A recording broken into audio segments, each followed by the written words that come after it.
মই বিতুপন চাবুকধৰা চৰাইদেউ জিলা শিশু সুৰক্ষা সমিতিৰ সদস্য। যোৱাকালি ৰাতি 10:30-11টামান বজাত মোৰ আমাৰ ছাৰ পৰা এটা ফোন আহিলে নিশা। তাৰপিছত তেওঁলোকে আমাক ইনফৰ্ম কৰিলে যে কোনোবাই তেওঁলোকৰ কেম্পাছৰ বাহিৰত ৰখা জুলনাখনত এটা শিশু থৈ গৈছে। আমি তাৰপিছত লগালগ আহোঁ ইয়ালৈ, দেখা পাওঁ যে হয় সঁচাকৈ প্ৰায় এসপ্তাহমান বয়স হ'ব কিজান ল'ৰা এটা থৈ গৈছে জুলনাত। লগালগ তেওঁলোকে পুলিচ প্ৰশাসনক খবৰ দিয়ে। পুলিচ প্ৰশাসন আহি পিনে ল'ৰাটোক মেডিকেল কৰায়।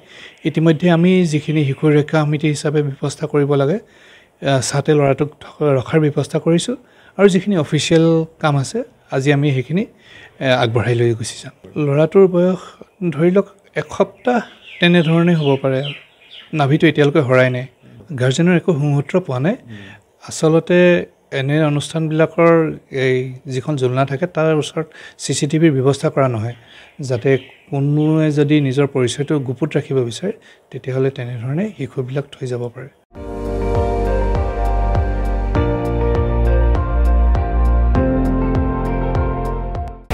আপুনি চাই আছে ND24, সৰ্বশ্ৰেষ্ঠ নহয় সৰ্বোত্তমৰ দৌৰ।